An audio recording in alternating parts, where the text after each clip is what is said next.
something called hybrid photography.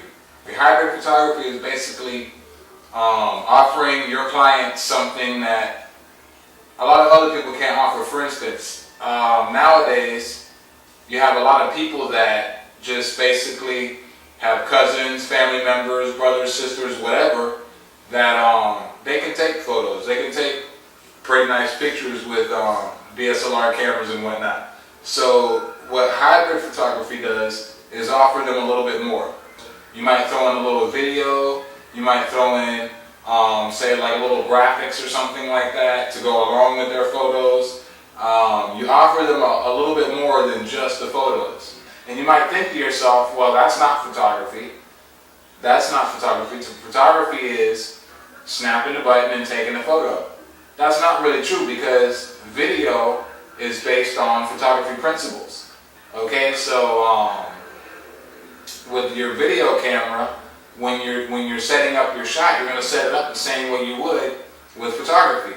And even Photoshop, Lightroom, these things, graphics and stuff like that are becoming a large part of photos nowadays. Nobody takes a photo in JPEG and sends it to their customer anymore. Everybody I know takes a photo in RAW. When you take a photo in RAW, you have to post-process it. So when you post-process it, then that's when you add your effects or whatever you might want to add. See, me, what I do when I post-process documentary style, which means I don't really add a lot of effects or Photoshop and stuff like that. But then you have customers that want that type of thing. So you might send them the regular documentary style shots, and then at the same time send them a couple shots that have been jazzed up a little bit, along with, like I said, a little video or something like that, and just add a little bit more to your photography. So hybrid photography, using video and stuff like that, a lot of people will be scared to do it, and they won't want to do it, and they'll try to stick to their guns with what they like to do, which is just regular photography, and that's cool, because if you can support yourself doing that, then that's fine with me. But the way I see it going in the future is this hybrid photography thing, where it's all about just giving the customer a little bit more. Because like I said, your cousin, your sister who's in photography school or whatnot, anybody can give pretty much a good picture nowadays without using their phone. Nowadays you want to show a little bit more than what everybody else is doing. So that's basically the point of hybrid photography.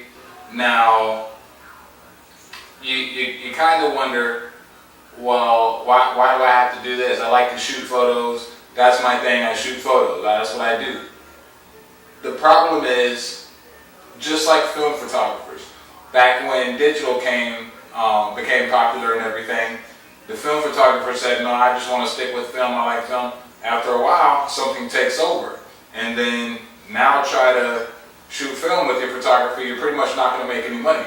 So you could butt your head up against the brick wall all you want, but the problem is things change. Times change, people change, markets change, and then that's just the way it goes. So now the market is geared towards people, like I said, that can offer a little bit more than photography, because I get asked a lot if I could do things other than photography, like video or whatever, and that's what I find myself getting asked a lot nowadays by most of the customers. Now, the thing about this is, if you're going to offer these hybrid photography services, you need to be good at what you do. You need to be good not only at photography, but you also need to be good at video. You have to know a little bit about graphics. Pixels are very important in this matter. You might not think so, but if you don't know pixels and how to properly size your objects when whatever you're doing, then that's your stuff is gonna look very crappy, because pixels are very important. Just stuff like that. You have to know basically your craft. You know what I mean? You have to know what you're doing. You have to know what you're getting into, and you have to set yourself apart in a way that looks artistically good, but at the same time you give to your customer. Because the thing is, a lot of people, like I said, a lot of people can shoot photos nowadays, But to really set yourself apart, you need to do a little bit more.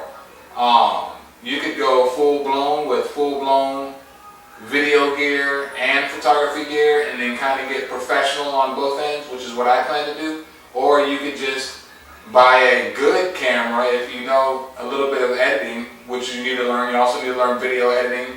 All these things are going to be very important. You need to be multi-versed in a lot of different things in order to be successful in photography in the future. This is a really good opportunity for people like me, because people like me, I take my photography very seriously. So I'm very technical with things, as far as the settings on the camera go, for instance, and whatever. I'm just very, very technical with stuff. So stuff like this will give me a chance to set myself apart, because not a lot of people can do this. A lot of people can pick up a camera on automatic mode and click the shutter and get a pretty good still image.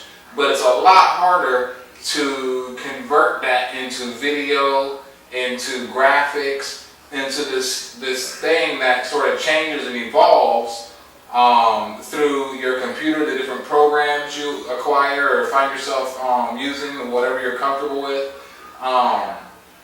Not a lot of people can do that. So if you're technical like I am, and like to be very technical and hands-on, and know your stuff really good, and you're tired of all these people that are just making money just by picking up cameras and pushing buttons, then this is good for you, because this is, like I said, a way you'll be able to set yourself apart from the people that really don't know much about their craft. They just kind of like to take pictures. So yeah, that's about it. I'm on Facebook, I'm on Google+, find me, friend me, let's chat, let's get to know each other, and let's talk photography. Till next time, see you later.